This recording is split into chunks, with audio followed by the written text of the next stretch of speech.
চিকেনের এই রেসিপিটা দেখে কি মনে হচ্ছে এটা আমি একদম অল্প তেলে রান্না করেছি? অল্প বলতে হাফ চামচ তেল দিয়ে কিন্তু আমি এই রেসিপিটা বানিয়েছি। বিশ্বাস হচ্ছে না তো? তো চলো ঝটপট আমি এই রেসিপিটা তোমাদের সঙ্গে শেয়ার করে নিই। এটা কম তেলে রান্না করেছি বলে খেতে যে স্বাদ হয়নি তা নয়, খেতে কিন্তু খুবই ভালো হয়েছিল। অবশ্যই বাড়িতে একবার ট্রাই করবেন। তো চলো একটা পেস্ট বানিয়ে নিতে হবে। পালং শাক, ধনেপাতা,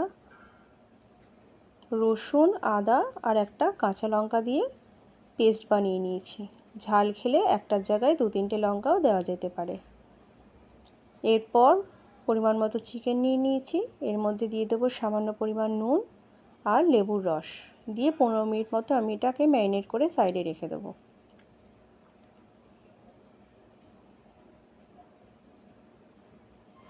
এরপর কড়াইতে নিয়ে নেব হাফ চামচ অলিভ অয়েল। যেহেতু আমি কম তেলে রান্না করছি তাই পুরো রান্নাটাই কিন্তু মিডিয়াম হিটে করতে হবে। ফোড়নে দেবে 2টো কাঁচা লঙ্কা, গোটা গরম মশলা, 1 চামচ গোটা জিরে। এরপর 2টো পেঁয়াজ কুচি দিয়ে দেব, সামান্য নুন দেব, দিয়ে খুব ভালো মতো এটাকে নাড়াচাড়া করব।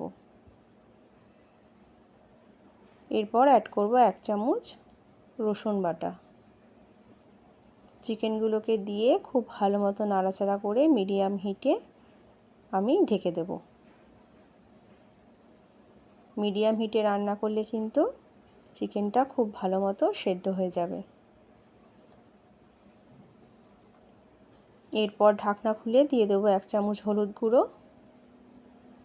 একটা টমেটো কুচি, 1 চামচ মতো ধনে গুঁড়ো, কাশ্মীরি লঙ্কা গুঁড়োও অ্যাড করব, দিয়ে আবারও খুব ভালো মতো নাড়াচাড়া করব।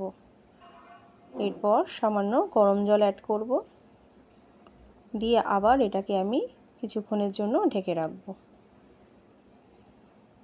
চিকেনটা কিন্তু অনেকটাই সেদ্ধ হয়ে গেছে এবং মশলাটাও কষে গেছে। এখন দিয়ে দেব আদা বাটা আর রসুন কুচি। আর গ্যাসটা একদম কমিয়ে দিয়ে দেব টক দই। টক দই দেওয়ার সময় গ্যাস যেন কোনোভাবেই বাড়ানো না থাকে, তাহলে কিন্তু টক দইটা ফেটে যাবে। খুব ভালো মতো নাড়াচাড়া করে ওই বাটিতে সামান্য জল নিয়ে এর মধ্যে আমি দিয়ে দেব।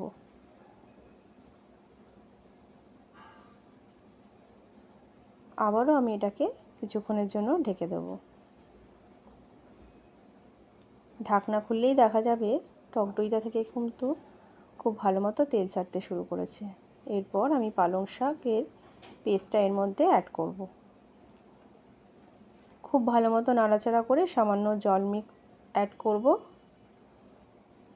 এখন কিন্তু আমি আর এটাকে ঢাকবো না, কারণ চিকেনটা মোটামুটি ভালোই সেদ্ধ হয়ে গেছে। একদম মাখা মাখা হয়ে গেলে এর মধ্যে নামানোর আগে দিয়ে দেব কাসুরি মেথি। ব্যাস, তাহলেই কিন্তু রেডি। খেতে অসম্ভব সুন্দর হয়েছিল। অবশ্যই বাড়িতে আপনারা এটা বানিয়ে নেবেন একবার। আর রেসিপিটা কেমন লাগলো অবশ্যই আমাকে কমেন্ট বক্সে জানাবেন। ভাতের সাথে নিয়ে নিয়েছিলাম একটু স্যালাড। ভাতের বদলে রুটির সাথেও কিন্তু এই চিকেনটা খেতে ভীষণ ভালো লাগবে।